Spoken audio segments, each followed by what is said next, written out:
Qui,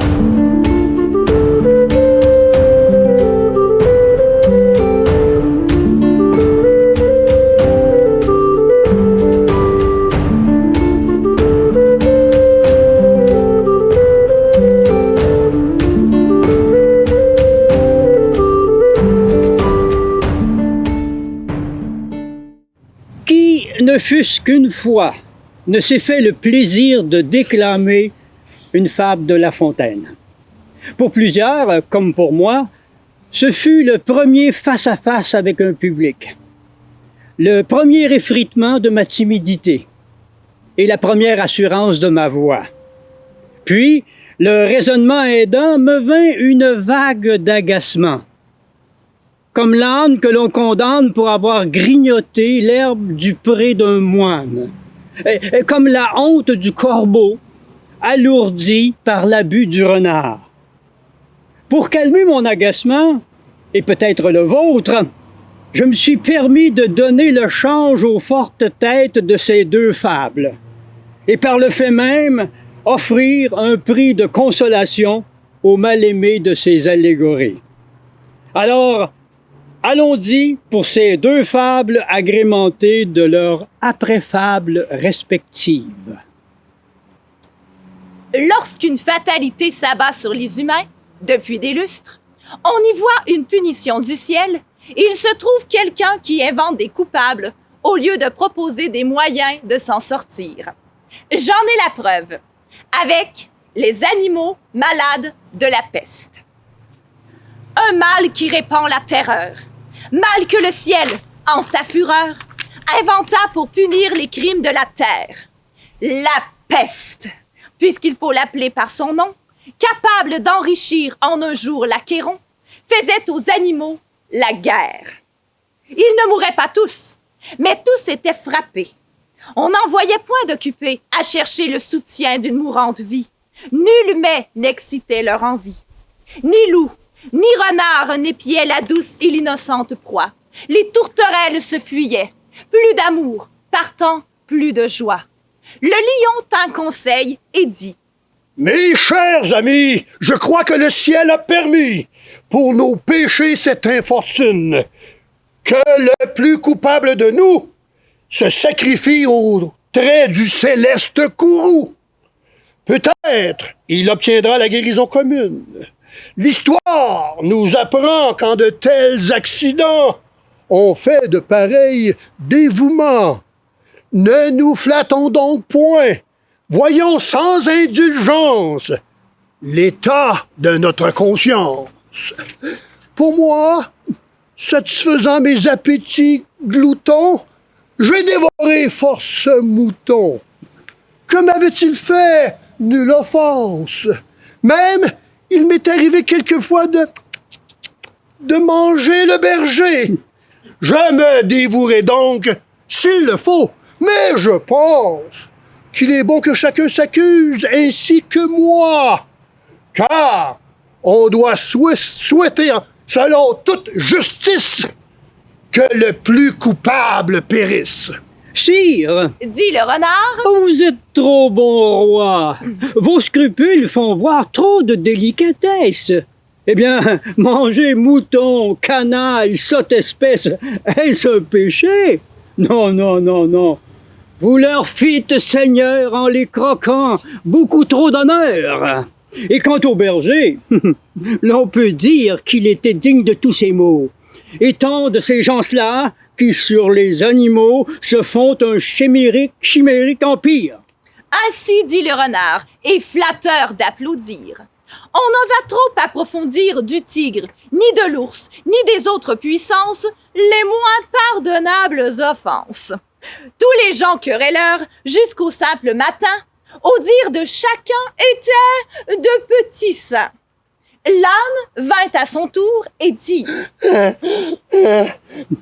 J'ai souvenance qu'en un pré de moine passant, la faim, l'occasion, l'herbe tendre, je pense, quelques diables aussi me poussant, je t'en dis de ce pré la largeur de ma langue. Je n'en avais nul droit, puisqu'il faut parler net. À ces mots, on cria « haro » sur le baudet. Un loup, quelque peu clair, prouva par sa harangue qu'il fallait dévouer ce maudit animal, ce pelé, ce galeux, d'où venait tout leur mal. Sa peccadille fut jugée un cas pendable. Manger l'herbe d'autrui, quel crime abominable! Rien que la mort n'était capable d'expier son forfait. On le lui fit bien voir. Selon que vous serez puissant ou misérable, les jugements de cour vous rendront blanc ou noir. Ah! Ben oui, mais ça n'a pas d'allure. Ben, moi, en tout cas, je vais me mettre du côté des puissants. Ben non, mais le pauvre C'est ça. Tutan, il n'a absolument rien fait. Ben, Mais tu veux contribuer à ce que ça continue, toi, là? Non. ben... André, t'as sûrement une proposition à nous faire. Attendez que j'y pense. Ah oui. Ah oui, ah oui, ah oui, oui, oui. Ça fleurit, ça fructifie, ça mûrit. Oui, oui, je l'ai. C'est dans l'entreligne que ça se trouve. Voyons la suite. Pour atténuer la foudre céleste, le Conseil venait de délibérer quel était, sans contredit, le plus coupable péché. Au soulagement général, la traînée de langue sur le clérical pré, pour laquelle l'âne avait avoué culpabilité, avait fait de lui, aux yeux des juges à la conscience embarrassée, à la fois la tête de Turc et le bouc émissaire rêvé. Il fallait de l'impardonnable crime punir l'immonde auteur, et ça, avec une impitoyable et irrémédiable rigueur. La bourrique, habitée de la plus pure naïveté, en toute innocence, allait donc être sacrifiée à la vie de tous et sans plus de jugement. Et oui, on lui fit son affaire séant et sur le champ, dès que Sir Lion s'en fut laver les coussinets. D'abord, le tigre, trop content de faire oublier le chapelet de crime qu'il avait ouvertement perpétré, s'empressa de poser sur la tête du gibier de potence le bonnet qui, du ridicule, prit ainsi le sens. L'ours, quant à lui, trop heureux de passer au suivant, s'offrit un malin plaisir à prendre sans ménagement quelconque mordé dans la piètre réputation du baudet, lequel, à la pensée d'une peccadille, lui-même se flagellait. Le renard, ne voulant pas être en reste, le bafoua d'insultes tant véhémentes qu'indigestes, dans le but d'achever la fierté du bête animal. Pas peu fier du résultat, le lion d'une patte mâle signifia la peine que lui réservait la condamnation. Ce ne pouvait être moins que la lapidation. Aussitôt, sur le cuir du pauvre air se mit à pleuvoir une volée de pierres. Au fur et à mesure que le malheureux ployait sa foi en une humanité juste, s'effondrait. Sous des regards chargés de haine trafiquée, les yeux de l'innocence s'apprêtaient à se fermer, lorsqu'un dernier caillou vint lui crever le droit. S'en écoula un mélange d'incompréhension, de désarroi. Pendant que l'écorché passait dans l'ultime ailleurs, s'ensuivit un long silence empêtré de froideur. Un à un, les bourreaux tournèrent talons, laissant pour mort le malheureux trublion. Aussitôt, coïncidence, hasard ou ire des dieux, tonnerre et éclairs déchirèrent les cieux. Déversant des trombes d'eau sur le lieu de l'exécution, la pluie tendrement de la victime lava les affronts. Son flot, en 3 jours gonflé, entraîna le corps attiédi aux abords d'une ferme en voisine prairie, où vaches, poules, cochons commentaient à triste voix l'événement qui avait soulevé tous les émois.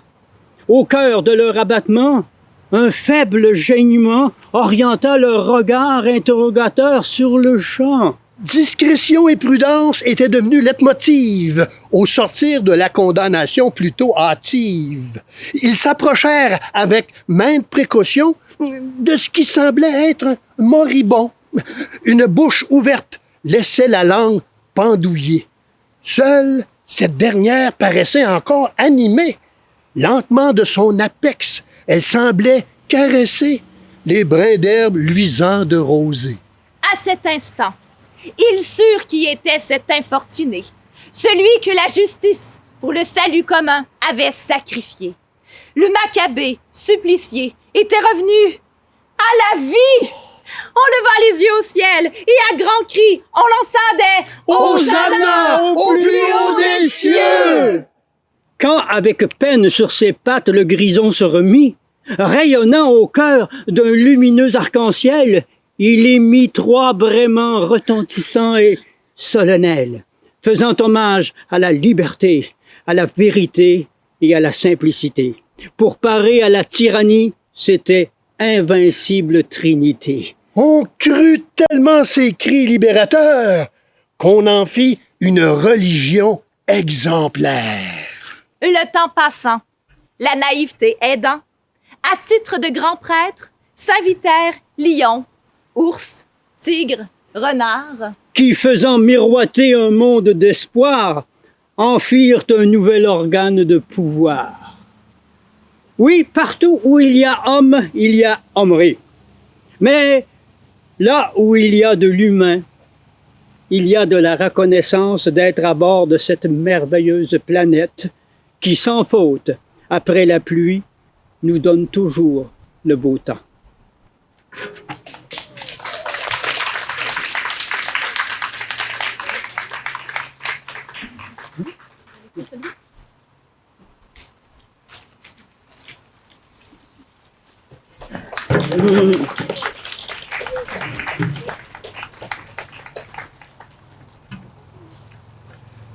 La naïveté est une irrésistible phéromone qui, pour quiconque se plaît à abuser de ceux qui sont en mal d'être reconnus. Vous ne croyez pas, hein? J'en ai la preuve. Voici le corbeau et le renard. Maître Corbeau, sur un arbre perché, tenait en son bec un fromage.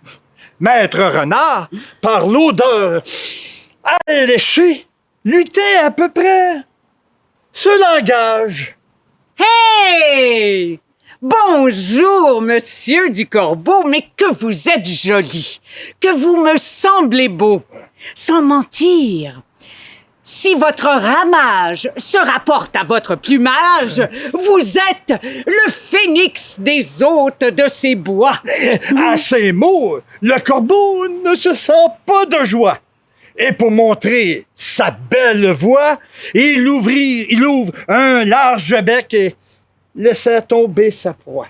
Le renard s'en saisit et dit « Mon bon monsieur, apprenez que tout flatteur vit aux dépens de celui qui l'écoute. Cette leçon vaut bien un fromage, sans doute. » Le corbeau, honteux et confus, jura, mais un peu tard, qu'on ne lui prendrait plus. Ouais.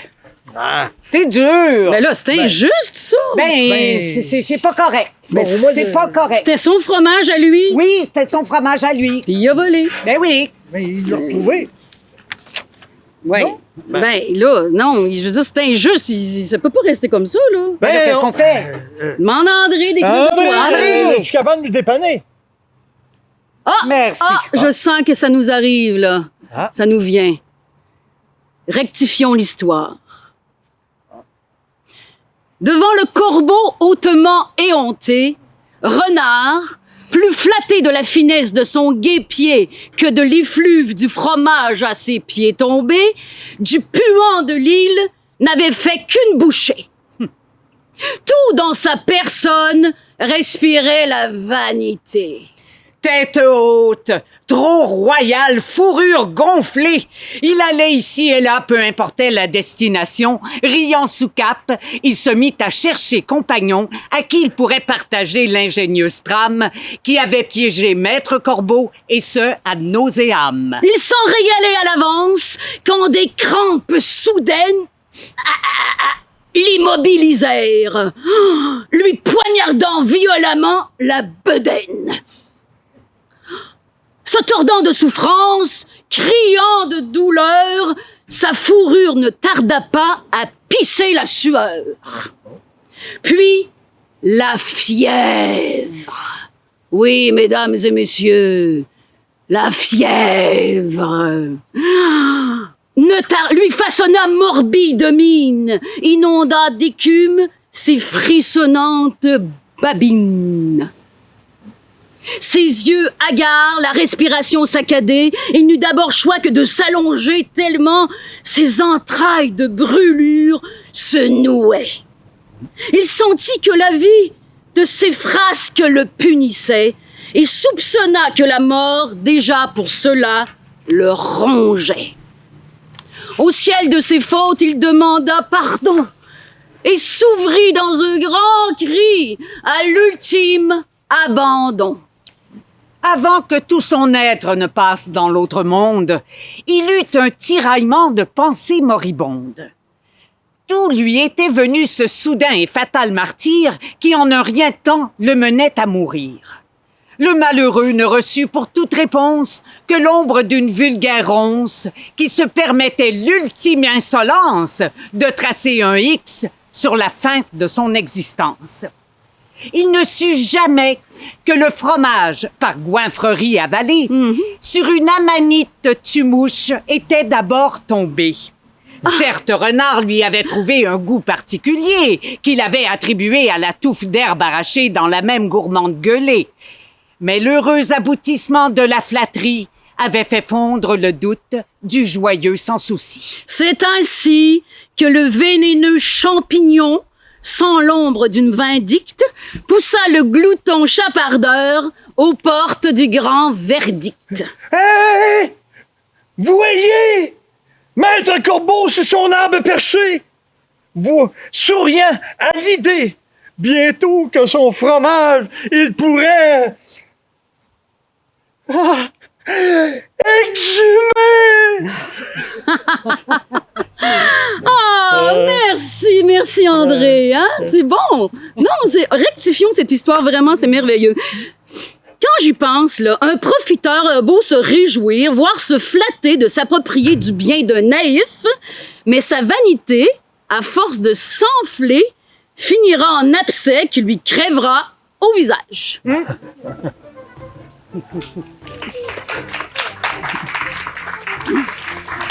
C'était les après-fables des gens de La Fontaine avec France Beaulé, Marcel Côté, Anne-Sylvie Gosselin Et bien sûr, Julie Houle, François Roberge, et tu es là, André Raymond! Les textes sont de Jean de La Fontaine et d'André Raymond. La mise en lecture de France Beaulé et André Raymond.